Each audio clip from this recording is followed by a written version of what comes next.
Okay, so Jared says, "Who's we?" Are you working with a team? Yeah. What does your team look like, dude? Are you willing to share that? Yeah, I mean, I don't mind really.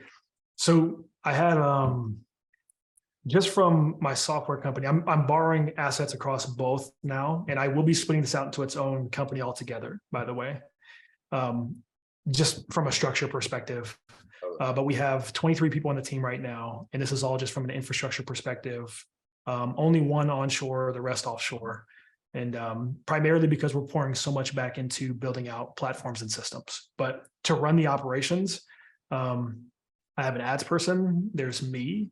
I have a landing page person, and then obviously farming out stuff for, building out of websites. So What countries do you have? Is it all Philippines? no, it's all over. So it's 7 different countries. How do you find your VAs, your offshore people? Is it through referral? Do you have a specific website that you use? Like I'm asking the questions everyone's thinking right now, because I know the question is not like no one gives a shit about your team because it's not their company. They're asking, Right. how big does my team need to be? And okay, then where do I go get employees? So I'm just thinking the way that I know everyone's thinking. So yeah, how do you find these people? So I'll be honest with you, it doesn't matter. The reality is the system is only as good as how good you can train them to do what it is that you're doing. So like every time, even when I was doing Nick's system verbatim, in your system, I say Nick, like I'm not talking to you. Anyway, You're talking to everyone else about me. Yeah, I get it. yeah. So even when I did, your system verbatim, I was documenting literally every single step. And then when those steps would change, I'd go back and make a different variation of it. So I have this stuff down to SOPs, like standard operating procedures.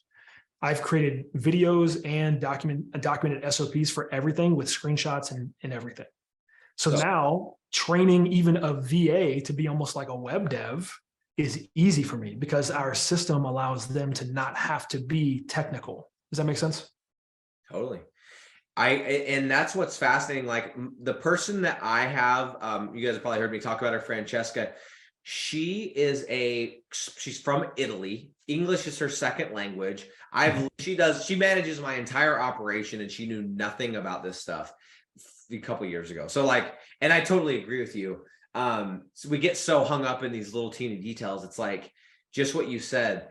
It's about having those systems. It's the E-Myth, right? Having those systems in place. And that's so smart, dude. And you can tell that you've been doing this long enough that you knew, hey, I can either document right now or I'm going to have to come back through anyway. So I may as well do it while I'm going through it, right? Right. Yep. So, and also because I think I heard the number 23, he's got 23 people, but he's borrowing from his other companies, but people that are all in, it sounds like you have just a handful of people. You got the ads person, you got the website person, like you just have a handful of people, but then you have the ability to tap into some of these other, because they're probably already on salary or payroll, et cetera. Yeah, right? exactly. Now I will say when I usually choose folks that have some depth to their teams. That way they can train their team when we scale. Okay. So like you'll go and find a VA that already has their own team too. Yeah. So I mess with agencies a lot, and a lot of people avoid agencies, but I know how to vet them, and I'm quick to hire and fire. Right. So I know some people like the slogan is slow to hire, quick to fire. It's like, no, I'm quick to hire and fire because I know very quick in a conversation if you have any kind of skills, just because I've done it. And then also on top of that, as soon as I see that you're not meeting performance metrics, you're gone. Yep. I like that. That's a different way to think about it, but it's brilliant if you really break it down. Okay. Let's do one more here. Let's see. I think we answered that question. Oh, Jared said, what are your margins? And he went over that earlier if you didn't catch it. So he's collected $64,920 since he started in the program. He's $42,000 of that is profit. So you're looking at what, a 60-ish% profit margin? Yeah. And this is all like, I mean, I can actually show you guys. It's not, you want me to share my screen real quick? I don't think that's necessary. I mean, dude, Okay. the fact that you know to the dollar, you're either the world's best bullshitter or that's the number. I'm not worried about that. So no, I think people are just asking because that's a question that we get sometimes. Like, well, if you're doing the pre-sell method, well, it's going to take forever. Well, not if you sell it. The reason why you're making so much money, you have such a high profit margin, because you're selling these things for what they should be sold for, $2,000 plus per month, and your ads aren't costing you that much. So that's how you're making those profits. Yeah, I mean, to be honest, like the sales piece can be its own masterclass, but you got to go in with some posture. I get it. Like some people, this is going to put food on your table, or it's like very valuable. I mean, to me, like it would, for this to overtake and kind of be a primary for me, it's going to have to be in the 6 figures a month. So it's just a different situation. Like I can walk into any one of these conversations with some posture and tell these folks like, yeah, I mean, this is the value that it's bringing. I'm actually undercutting the value again, and it's still a great deal. So let's do the deal. And they're like, okay, that makes sense. Yeah. No, I like that. And you're basically, it's like you're showing them what the potential is.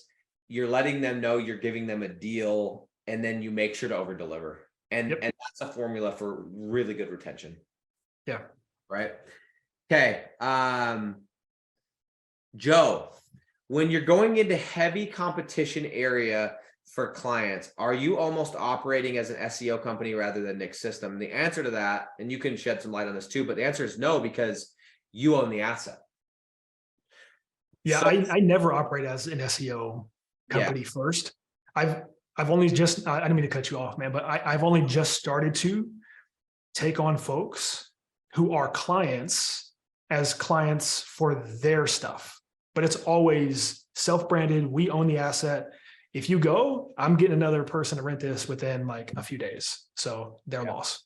And that's always what I've kind of done. Any of the SEO deals that I've ever had since I started going all in on lead gen, it's always like, hey, you're an SEO client, or sorry, you're a lead gen client, and you asked me to rank your tree service website. And I'm like, cool, it's an extra $1,500 a month, and I have a partner that will do it. So I'm not touching it. So yeah, I'll take the money, but I never go in looking for the SEO deal.